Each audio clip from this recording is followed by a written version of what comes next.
दर्शकबिन नमस्ते। यति बेला म सिद्धगङ्गा नगरपालिका वडा नम्बर 2 सीतापुरमा रहेको श्री सरस्वती माध्यमिक विद्यालयको 65औं वार्षिक उत्सवको पावन अवसरमा यस विद्यालयमा भएको गतिविधि र यहाँको दृश्य तपाईँ सामु ल्याउने जमर्को गर्दैछु। भिडियो अन्तिमसम्म हेर्दै गर्नुहोला। मैले आरनको पूजा गरिदिँदा कसको पूजा रोकियो, मैले हम्मरको कला भरिदिँदा कसको घडा पोखियो, मैले सो पहिचान खोज्न उभिँदा कसको जनै तोडियो, मैले माथा उठाउने सफरमा कसको टुप्पी काटियो। 65 वार्षिक उत्सवको उद्घाटन गर्दै हुनुहुन्छ आदरणीय प्रमुख प्रशासक सर अनि विपनाथ कुमार सर, विष्णु बलुवा सरदेखि हाम्रो चाहिँ वार्डाध्यक्ष, हाम्रो पूर्व वार्डाध्यक्ष, कार्यपालिका सदस्य, विदेश अध्यक्ष, पूर्व नगरपालिका सदस्यदेखि एकदमै नगरपालिकाका आदरणीय सरहरू, लिडरसिपका सरहरूको एकदमै हाम्रो आगमन भइसकेको छ। हाम्रो सम्पूर्णको उपस्थितिमा हाम्रो सरले चाहिँ विपनाथ कोइरा सरले उद्घाटन गर्नुभएको छ। ल सबैजनाले जोडदार ताली बजाउनु पर्यो है। ल धेरै धेरै धन्यवाद छ। हाम्रो कार्यक्रमको उद्घाटन भइसकेको छ।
सम्पूर्ण महानुभावहरूलाई यस विद्यालयको बारेमा सबै कुरा अवगत छँदैछ। तर यस विद्यालयको 65औं वार्षिक उत्सव मनाउँदै गर्दा कार्यक्रमको पूर्व सन्ध्यामा मञ्चासीन प्रमुख अतिथि, विशिष्ट अतिथिज्यू आफ्नो महत्वपूर्ण कार्यलाई थाती राखेर हाम्रो निमन्त्रणा स्वीकार गरी शोभा बढाइदिनु भएकोमा म र मेरो विद्यालयको तर्फबाट म सबै यहाँ उपस्थित यस प्राङ्गणमा जुन भरिभराव प्राङ्गण भरिएको छ सबैलाई म सादर धन्यवाद ज्ञापन गर्न चाहन्छु।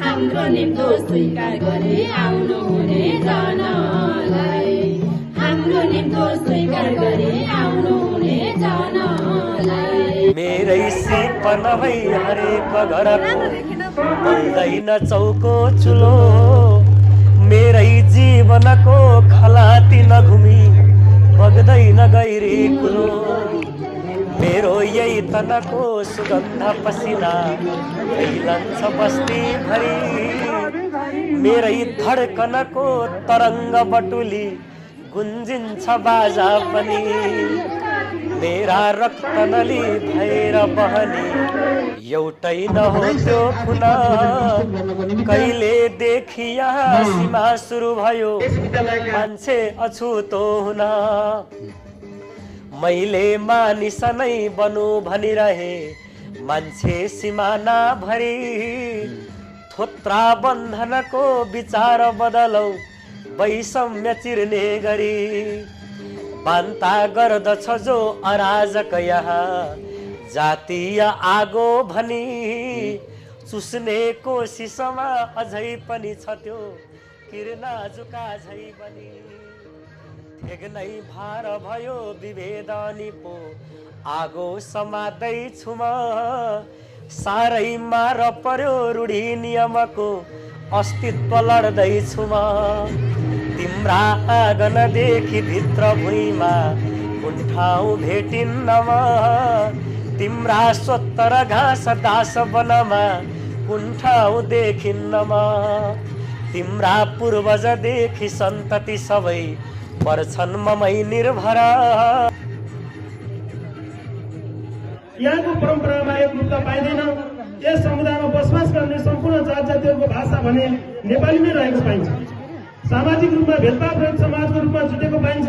मगर, गुरुङ, ब्राह्मण, क्षेत्री तथा दलित बस्तीहरूको प्रमुख आय स्रोत ज्याला, मजदुरी, व्यापार, व्यवसाय र वैदेशिक रोजगारी रहेको छ।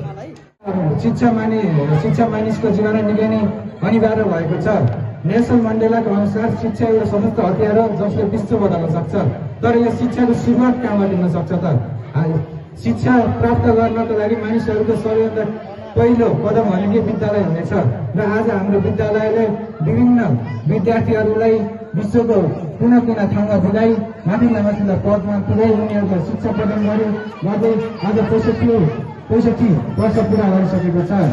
यसै विद्यालयमा अध्ययन गरेर रोशन आर्य मगर सर, आशा सिंह बेलासे म्याम र भेषराज बेलासे सर जस्ता सरहरूले यसै विद्यालयमा पढेर आज यही विद्यालयमा शिक्षकको भूमिका निभाउँदा उहाँहरू हाम्रो लागि हाम्रो रोल मोडल जस्तै हुनुभएको छ। 400-500 विद्यार्थी भाइ बहिनीहरूले पढ्न पाउनुभएका छ। करिब 20-22 जना शिक्षक शिक्षिका दिदीहरूबाट अध्यापन गराउन पाउनु भएको छ। यो स्वर्गीय भोजराजका कामबाटै भन्नुपर्ने हुन्छ। तसर्थ यस दिन अवश्य पनि उहाँलाई सम्झनु पर्ने हुन्छ।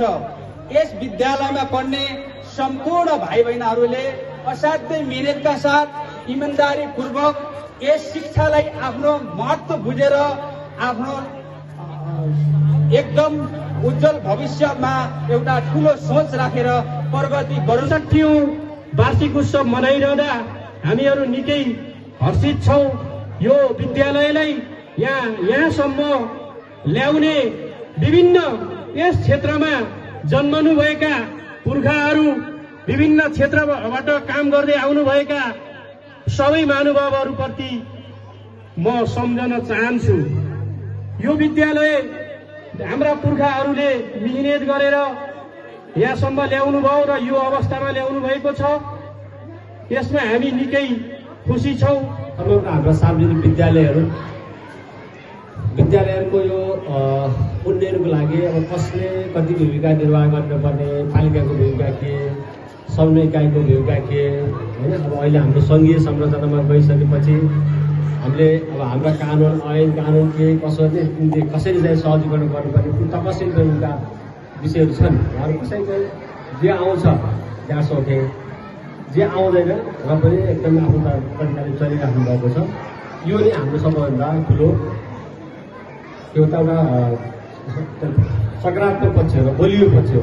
अहिले मानिस नै बनु भनिरहे मान्छे सिमाना भरि थोत्रा बन्धनको विचार बदलौ वैषम्य चिर्ने गरी बान्ता गर्दछ जो अराजक यहाँ जातीय आगो भनी चुस्ने कोसिसमा अझै पनि छ त्यो किर्ना जुका झै बनी ठेग्नै भार भयो विभेद अनि पो आगो समात्दैछु म साह्रै मार पर्यो रूढी नियमको अस्तित्व लड्दैछु म तिम्रा आँगनदेखि भित्र भुइँमा कुन ठाउँ भेटिन्न म तिम्रा स्वत्तर घाँस दास वनमा कुन ठाउँ देखिन्न म तिम्रा पूर्वजदेखि सन्तति सबै पर्छन् ममै निर्भर